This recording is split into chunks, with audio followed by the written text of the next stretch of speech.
अस्सलामुअलैकुम, बोलिए खुश आमदीद। मैं हूँ शर्जील अरशद और मैं हूँ माहरुख शहरियार। बुलेटिन का बाकायदा आगाज होगा बड़ी खबर के साथ। भारत एशिया कप 2025 से दस्तबरदार हो गया है। भारतीय मीडिया की जानिब से दावा किया जा रहा है, कहा जा रहा है कि भारत रवां साल सितंबर में एशिया कप में शिरकत नहीं करेगा।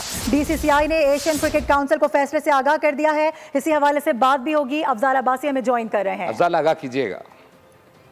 बिल्कुल, भारत जो है वो अब खेल में भी जो है वो सियासत को ला रहा है और भारतीय मीडिया की जानिब से ये दावा किया गया है कि रवां बरस होने वाले एशिया कप से भारत जो है वो दस्तबरदार हो गया है। और भारतीय मीडिया ने ये दावा किया है कि भारत जो है वो रवां बरस सितंबर में होने वाले एशिया कप में शिरकत नहीं करेगा। और BCCI ने इस हवाले से एशियन क्रिकेट काउंसिल को अपने फैसले से आगाह कर दिया है। और इसके साथ साथ अगले माह जो है वो श्रीलंका में होने वाले women's emerging teams Asia cup में भी भारत शिरकत नहीं करेगा। और भारत की जानिब से ये सामने आ रहा है, भारतीय मीडिया की जानिब से, कि जिस भी टूर्नामेंट में पाकिस्तानी टीम पार्टिसिपेट कर रही है वहां से भारतीय टीम जो है वो उसका बाइकआउट करवाया जा रहा है BCCI की जानिब से। और भारतीय मीडिया ने यह दावा किया है कि रवां बरस होने वाले एशिया कप में भारतीय टीम शिरकत नहीं करेगी।